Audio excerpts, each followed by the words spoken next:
नाम का संकीर्तन, राम जी का यशोगान हो रहा हो, तत्व तत्व कृतमस्तकांजलि, ऐसे हनुमान जी का रचना में समर्थ है।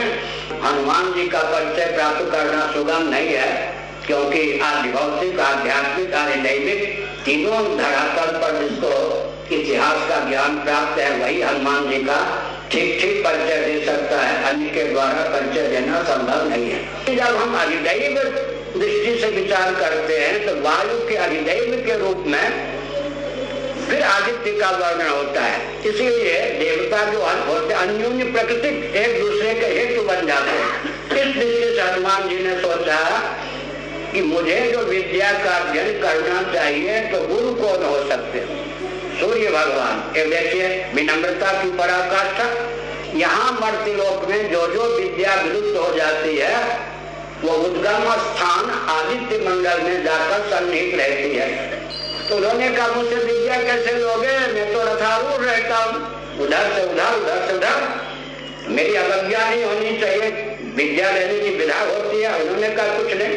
तो सूर्य भगवान के सम्मुख होकर, जैसे आजकल पत्रकार लोग चैनल वाले फोटो लेते, कभी कभी ध्यान से नीचे गिर जाते, पतंग उड़ाने वाले को पता नहीं कि छत की सीमा कहाँ तक है, वो उड़ाते उड़ाते ध्यान से नीचे गिर जाते, ऐसा होता है। लेकिन हनुमान जी कहीं टकराए नहीं, मुख किधर था, गुरु की ओर, सूर्य की ओर। भगवान सूर्य बोलते जाते थे, कागज कलम भी नहीं, सबको कंठस्थ रैंडम करते जाते।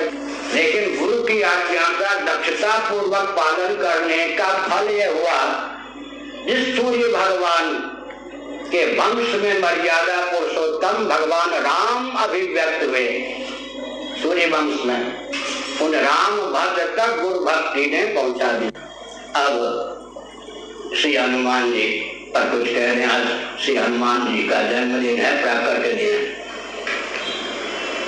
महासर्ग के प्रारंभ में एक ही सच्चिदानंद स्वरूप सर्वेश्वर पंचकृत्यों का निर्वाह करने की भावना से स्वयं को पंच रूपों में अभिव्यक्त करते हैं। उत्पत्ति, स्थिति, समृद्धि, निग्रह। निग्रह के स्थान पर कहीं कहीं तिरोधान शब्द का भी प्रयोग होता है, और अनुग्रह। एक हथेली से जैसे 5 उंगलियां निकली हैं, ऐसे ही अद्भुति सच्चिदानंद स्वरूप जो सर्वेश्वर हैं, वे ही सर्ग के प्रारंभ में पंचकृत्यों का निर्वाह करने की भावना से उत्पत्ति, स्थिति, समृद्धि, निग्रह, अनुग्रह संज्ञक पंचकृत्यों का निर्वाह करने की भावना से स्वयं को पंचदेवों के रूप में अभिव्यक्त करते हैं। यह सनातन वैदिक सिद्धांत है, पौराणिक सिद्धांत है, तांत्रिक सिद्धांत। उत्पत्ति नामक कृत्य का निर्वाह करने की भावना से हिरण्यगर्भात्मक सूर्य के रूप में वे स्वयं को व्यक्त करते हैं। स्थिति नामक कृत्य का निर्वाह करने की भावना से परात्पर पुरुषोत्तम श्रीमन नारायण विष्णु के रूप में वो स्वयं को ख्यापित करते हैं। समृद्धि या संभार नामक कृत्य का निर्वाह करने की भावना से शिव के रूप में वे स्वयं को अभिव्यक्त करते हैं। निग्रह या तिरोधान नामक कृत्य का निर्वाह करने की भावना से शक्ति के रूप में वो स्वयं को ख्यापित करते हैं। अनुग्रह नामक कृत्य का निर्वाह करने की भावना से गणपति के रूप में वो स्वयं को ख्यापित करते हैं। सूर्य के भक्त सूर्य को भी आदित्य कहते हैं, ब्रह्मा जी को भी आदित्य कहते हैं। आदित्य नंदन होने के कारण सूर्य को आदित्य कहते हैं। हिरण्यगर्भ समवर्तताग्रे अग्रे इस दृष्टि से आदि पुरुष होने के कारण, सर्वजीव घनात्मक होने के कारण, जीवों में प्रथम अभिव्यक्ति होने के कारण, आदि पुरुष होने के कारण ब्रह्मा जी को मत्स्य पुराण के अनुसार आदित्य कहा गया है। दोनों आदित्य की निरुक्ति में अंतर है। आदित्य नंदन होने के कारण और आदि देव आदि पुरुष होने के कारण, सर्वजीव घनात्मक होने के कारण, इतर जीवों की उन्हीं से निष्पत्ति या अभिव्यक्ति कालांतर में क्रमशः होने के कारण उनको आदित्य कहा गया। सूर्य में और आदित्य हिरण्यगर्भ में एकत्व है। भगवान विष्णु के उपासकों को वैष्णव कहा जाता है, शिव के उपासकों को शैव कहा जाता है, शक्ति के उपासकों को शाक्त कहा जाता है, गणपति के उपासकों को गणपति कहा जाता है। शिव पुराण के अनुसार पृथ्वी में उत्पत्ति कृत्य प्रतिष्ठित है मुख्य रूप से। उद्भिज नामक जितने प्राणी हैं सबका उद्गम स्थान कौन है? पृथ्वी है। और हमारा आपका जो अन्नमय शरीर है, अन्न क्या है? पृथ्वी ही है। इसलिए उत्पत्ति नामक कृत्य का दृष्टांत पृथ्वी है। जल जीवन है। वम अमृत जीव बीज भी कहते हैं। वन को जीव बीज, अमृत बीज जल का बीज है। तो जल जीवन है। स्थिति नामक कृत्य का दृष्टांत जल है। अग्नि तत्व दाहक है, इसलिए समृद्धि या संभार नामक कृत्य का उत्तम दृष्टांत अग्नि है। निग्रह या तिरोधान की क्षमता वायु में होती है। वायव्य जो प्राणी होते हैं वायु प्रधान, वो तिरोधान आदि की क्षमता रखते हैं। इसलिए तिरोधान की शिक्षा लेनी हो तो वायु से ले, अनुग्रह की शिक्षा लेनी हो तो आकाश से ले। निश्चल होने पर भी उसके बिना पृथ्वी जल तेज वायु की अर्थक क्रियाकारिता सिद्ध नहीं है। संक्षेप में हमने यह कहा। हनुमान जी शिवावतार है, रुद्रावतार है। 5 जो ये देव कहे गए और शास्त्र सम्मत जिनके जितने अवतार हैं उन्हीं को हम सनातन धर्मी अर्चा विग्रह के माध्यम से प्रतिष्ठित और पूजित करते हैं, अर्थात वही हमारे पूज्य सिद्ध होते हैं। हनुमान जी रुद्रावतार हैं, शिवावतार हैं, क्या मैंने संकेत किया। अब महाभारत के अनुसार हमारे क्या नैयायिक जी को क्या कहते हैं? पांडे जी। अर्जुन और हनुमान जी का परिचय प्राप्त करना बड़ा कठिन होता है। अर्जुन जी का परिचय प्राप्त करना क्यों कठिन होता है? नारायणम नमस्कृत्य नर ऋषि का अवतार, नर नंदन कह सकते हैं अर्जुन को, पांडुनंदन कह सकते हैं अर्जुन को, वाया नहीं, कुंती नंदन कह सकते हैं अर्जुन को। एक मातृ परंपरा में नाम हो गया। पार्थ कहते हैं कुंती के बचपन का नाम दार प्यार का नाम पृथा था। अनुवर्त होता है दक्ष, अपार्थ माने अदक्ष, पार्थ माने दक्ष। पृथा नंदन होने के कारण, कुंती नंदन होने के कारण कौन्तेय कहते हैं। और नर ऋषि उधर क्या है? इंद्र के पुत्र भी अर्जुन कहे जाते हैं, क्योंकि देवराज इंद्र में नर ऋषि का समावेश हुआ। और देवराज इंद्र ने ही योग विधा से, योग सम्मत विधा से कुंती का स्पर्श करके स्वयं को अर्जुन के रूप में उद्भाषित किया। इंद्र नंदन भी हैं और कुंती के मर्यादित ढंग से पति के रूप में विवाह की दृष्टि से पांडु राजा पति माने गए थे, पांडु नंदन भी हैं। अब अर्जुन को जानना सुगम हुआ क्या? नर नंदन भी हो गए नर ऋषि के अवतार होने के कारण। इंद्र नंदन भी हो गए इंद्र के पुत्र होने के कारण। पांडु नंदन भी हो गए, पृथा नंदन या कुंती नंदन या कौन्तेय भी हो गए।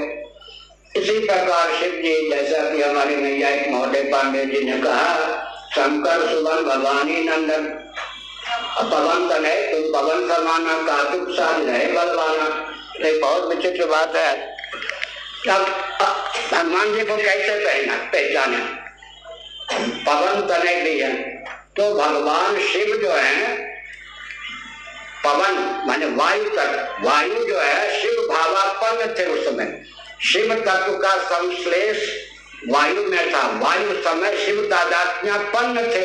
शिव भाव भावित वायु देवता ने अंजनी का योग विधा से स्पर्श किया, तब हनुमान जी की अभिव्यक्ति हो गई। अंजनी भी कहना चाहिए, पवन सुत भी कहना चाहिए और शिव शंकर सुमन भी कहना चाहिए। लेकिन उस अंजना के पति के रूप में अंजना पर अधिकार किनका था? केसरी, तो केसरी नंदन भी कहना चाहिए। तो जैसे महाभारत के अनुसार अर्जुन का परिचय प्राप्त करना, इसमें बहुत ब्राह्मण प्राणायाम करना पड़ता है। अवच्छेद का अवच्छेद सब लगाना पड़ता है। ठीक इसी प्रकार से यहाँ भी भगवान हनुमान जी का परिचय प्राप्त करना सुगम नहीं है, क्योंकि आदि भौतिक, आध्यात्मिक, आदि दैविक तीनों धरातल पर जिसको इतिहास का ज्ञान प्राप्त है वही हनुमान जी का ठीक ठीक परिचय दे सकता है, अन्य के द्वारा परिचय देना संभव नहीं है। अब प्रश्न होता है कि हनुमान जी के जीवन में गुरु भक्ति कितनी थी। एक विचित्र बात है, बाल समय लगभग श्री यहाँ जन्म लेते ही उनका पराक्रम इतना था कि एक प्रकार से सूर्य भगवान को भी अंतर्निहित कर दिया। दर्शन शास्त्र भी है, वायु नंदन जो होगा ना, तो वायु का अर्थ क्या हुआ? पवन, आकाश का कार्य हुआ। सूर्य कौन है? तेजस है। तो तेज किसको निकलेगा? संवर्ग विद्या है या संवर्ग विद्या का उपनिषदों में वर्णन है। संवर्ग किसका नाम है? वायु का। वायु अपने में सबको आत्मसात करने में समर्थ है। तो तेजस्पुंज जो सूर्य हैं, उनका उदय स्थान, विलय स्थान, निलय स्थान तो वायु तत्व ही है।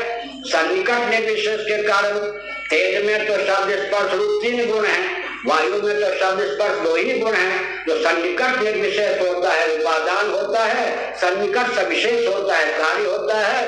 कारण अगर कार्य को निलीन कर ले तो स्वाभाविक है। यह जो दार्शनिक तथ्य है, ऐसी धरातल पर यह दिखाया गया कि जन्म लेते ही बाल समय लगभग, लेकिन अंत में हनुमान जी को अहंकार नहीं हुआ।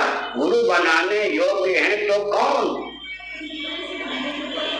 क्योंकि एक विचित्र बात है, अधिदैव होता है ना, वायु के अधिदैव का नाम क्या है? आदित्य, सूर्य। एक विचित्र बात, निरुक्त की ओर हम चलते ही वाक्य बोलते हैं। निरुक्त के अनुसार विचार करें तो देवता अन्योन्य प्राकृतिक होते हैं।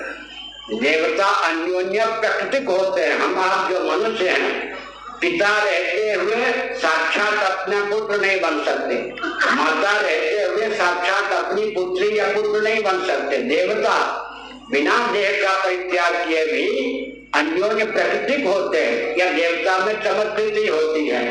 तो गीता प्रेस से देवतांक भी प्रकाशित है, उसमें मेरा उल्लेख होगा, मैं इस पद पर नहीं था। देवतोपासनांक, उसमें एक बहुत विचित्र बात है कि हनुमान जी और सूर्य जी में कौन बड़े कौन छोटे। तो जब हम वायु नंदन हनुमान जी को मानते हैं और सूर्य भगवान को तेजपुंज मानते हैं, अधिदैव कोटि का मानते हैं, तो सूर्य के कारण के रूप में वायु तत्व है। और वायु के अवतार होने के कारण हनुमान जी ने वो पराक्रम दिखा दिया। तो स्वतः सिद्ध है वो पराक्रम। दार्शनिक धरातल पर जो स्वतः सिद्ध पराक्रम है, ऐसी धरातल पर उसका केवल ख्यापन किया गया है, कोई आश्चर्य की बात नहीं है। लेकिन जब हम अधिदैव दृष्टि से विचार करते हैं तो वायु के अधिदैव के रूप में फिर आदित्य का वर्णन होता है। इसीलिए देवता जो होते अन्योन्य प्राकृतिक एक दूसरे के हेतु बन जाते हैं। इस दृष्टि से हनुमान जी ने सोचा कि मुझे जो विद्या का अध्ययन करना चाहिए तो गुरु कौन हो सकते? सूर्य भगवान। ये देखिए विनम्रता की पराकाष्ठा। हम कह सकते हैं कि हनुमान जी सूर्य से अधिक पराक्रमी थे, लेकिन पराक्रमी थे तो हनुमान जी ने गुरु क्यों बनाया? क्योंकि सर्वजीव घनात्मक हिरण्य गर्भ होते हैं। ब्रह्मा जी को जब हम कहते हैं सूत्रात्मा, तो प्राणोपाधिक होने के कारण, प्राण की प्रधानता से हम उनको कहते हैं कौन? सूत्रात्मा। अब बुद्धि की प्रधानता से, प्रज्ञा की प्रधानता से उनको कहते हैं हिरण्य गर्भ। एक ही तत्व है, प्रज्ञा और प्राण में अभेद का ज्ञान है। कौशिक ब्राह्मणोपनिषद में प्रज्ञा और प्राण दोनों जिनकी उपाधि है वे सूर्य होते हैं। इसका मतलब हिरण्यगर्भ होते हैं। प्रज्ञोपाधिक चित्त धातु का नाम होता है हिरण्यगर्भ, प्राणोपाधिक चित्त धातु का नाम हो जाता है सूत्रात्मा। सूत्रात्मा भी वही है और दूसरी ओर से हम कहें तो हिरण्यगर्भ भी वही है। तो भगवान सूर्य के पास पहुंच गए कि आपसे विद्या अध्ययन चाहिए। यहाँ मर्त्यलोक में जो जो विद्या विलुप्त हो जाती है वो उद्गम स्थान आदित्य मंडल में जाकर सन्निहित रहती है। एक दिन हमने संकेत किया था गोष्ठी में, संभवतः यहीं पर या कहीं और जगह, कि याज्ञवल्क्य जी और वैशंपायन जी कोई शिष्य से बोलने में त्रुटि हो गई। अंत में कहा मेरे द्वारा प्रदत्त वेद को दे दो, तो उन्होंने वमन कर दिया। अब मनुष्य होकर जो सतीर्थ से गुरु भाई कैसे सेवन करते, चित्त पक्षी होकर उस वमन को वेद अमूर्त है ना, शब्द तो अमूर्त है एक प्रकार से, उसका भवन कर दिया, साकार बना दिया। वेद विद्या अपने आप में सर्व निराकार है और मन में सन्निहित है। वेद की स्थिति कहाँ है? तैतृय उपनिषद मनोनिष्ठ, वेद मनोनिष्ठ होता है। ऐसी स्थिति में फिर वो उसको चुन लिया, वो तैतृय कृष्ण। लेकिन अब तो याज्ञवल्क्य जी शिष्य जी के पास वेद विद्या नहीं रहे, विकल हो गए। उपासना किनकी की? सूर्य से। फिर सूर्य भगवान ने उनको विज्ञान दिया, शुक्ल यजुर्वेद बन गया शुक्ल। इसका मतलब है यहाँ जो जो मनवंतर के हिसाब से, शाप वरदान के हिसाब से यहाँ जो जो विद्या और कला विरुद्ध होती है वो सूर्य मंडल में जाकर महाप्रलय के अव्यवहित पूर्वक क्षण पर्यंत विद्यमान रहती है। इस दृष्टि से समग्र विद्याओं के पुंजीभूत स्वरूप हिरण्यगर्भात्मक ब्रह्मा है। तेने ब्रह्म हृदय आदि कवये मुह्यन्ति सूरयः प्रणोमि। उपनिषदों में आया तो हमने संकेत किया कि सूर्य भगवान से विद्या अध्ययन किया। अब गुरु का अपमान भी न हो और विद्या भी प्राप्त हो जाए। अब गुरु कितने?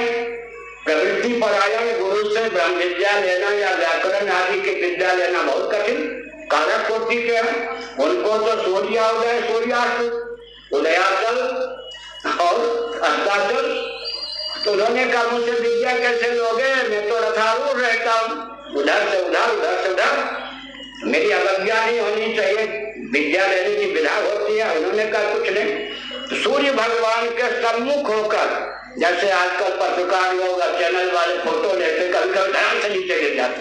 पतंग उड़ाने वाले को पता नहीं कि छत की सीमा कहाँ तक है, वो उड़ाते उड़ाते ध्यान से नीचे गिर जाते। ऐसा होता है। लेकिन हनुमान जी कहीं टकराए नहीं। मुख किधर था? गुरु की ओर, सूर्य की ओर। भगवान सूर्य बोलते जाते थे, कागज कलम भी नहीं, सबको कंठस्थ रैंडम करते जाते थे। अंत में समग्र विद्याओं की अभिव्यक्ति जब हो गई, लीला पूर्वक अभिव्यक्ति हुई ना, क्योंकि वायु से किस वेद की निष्पत्ति हुई है? यजुर्वेद की। अग्नि से किस वेद की अभिव्यक्ति हुई है? ऋग्वेद से। इसी प्रकार सूर्य से किस वेद की अभिव्यक्ति हुई है? सामवेद की। चंद्रमा से किस वेद की अभिव्यक्ति हुई है? अथर्ववेद की। ये सब तो वेदात्मक है। ये जो है ना सूर्य चंद्र अग्नि वायु, इनसे तो वेदों की अभिव्यक्ति हुई है। ऐसी स्थिति में विद्या प्राप्त कर लेने के बाद विद्या के उद्गम स्थानों में स्वयं वायु है। विद्या के उद्गम स्थान में आदित्य भी है, सूर्य भी है, अग्नि भी है, चंद्रमा भी है। ये काल की अभिव्यक्ति भी है। काल स्रोत चंद्र अग्नि सूर्य तीनों की दृष्टि से काल की गणना होती है। एक काल की गणना अगर करेंगे तो वायु की दृष्टि से भी काल की गणना हो सकती है। ज्योतिषी और इस पर ज्यादा ध्यान दें तो अधिक समय न लेकर गुरुदक्षिणा में उन्होंने कहा, गुरुदक्षिणा क्या कहा सूर्य भगवान ने? मेरा ये अंश सुग्रीव है, उसके मंत्री बन के रहो। ये गुरुदक्षिणा है। अब कहाँ सुग्रीव भगवान सूर्य के ही अंश थे और कहाँ हनुमान जी, लेकिन गुरु की आज्ञा पालन करने के लिए जो आज्ञा, ये नैतिक ग्रंथ है, ये वो निराश बहुत बढ़िया। लेकिन गुरु की आज्ञा का दक्षता पूर्वक पालन करने का फल यह हुआ, जिस सूर्य भगवान के वंश में मर्यादा पुरुषोत्तम भगवान राम अभिव्यक्त हुए सूर्य वंश में, उन राम भद्र तक गुरु भक्ति ने पहुंचा दी। सूर्य से आप भरे सूर्य है, वाल्मीकि जी ने कहा है, तो राम जी सूर्य के भी सूर्य। लेकिन पूर्वजों की दृष्टि से आदित्य राम जी के पूर्वज हैं, पूर्व सिद्ध हैं। तो गुरु भक्ति का परिणाम यह हुआ कि वो कहाँ आ गए? भगवान राम की सेवा में आ गए, सुग्रीव की सेवा में, जिसको हम विषयी भी कह सकते हैं, कुछ भी कह सकते हैं। गुरु की आज्ञा पालन करने का फल यह हुआ कि सुग्रीव ने अपनी सेवा से हनुमान जी को राम जी की सेवा में सौंप दिए। आज भी राम जी की सेवा में हनुमान जी हैं। कैसे हैं? वाल्मीकि रामायण के अनुसार दो चार वाक्य कर वाणी को विराम दो। अयोध्या साकेत जा रहे थे, सब सरयू में डुबकी लगा लगा करके अनायास मर्त्य लोक का शरीर छूट रहा था, द्रव्य सूक्ष्म विपाकात्मक पुरुषार सर्वस्व साकेत लोक तक पहुंचने योग्य पुण्यष्टक सहित नीम कला का अभिव्यंजक संस्थान प्राप्त हो रहा था। हनुमान जी ऐसे बैठे थे, तुम्हें जागना नहीं है साकेत लोग ना, क्यों? यत्र यत्र रघुनाथ कीर्तनम तत्र तत्र कृतमस्तकांजलिम वास्तवारि परिपूर्ण लोचनम मारुतिम नमत राक्षसांतकम।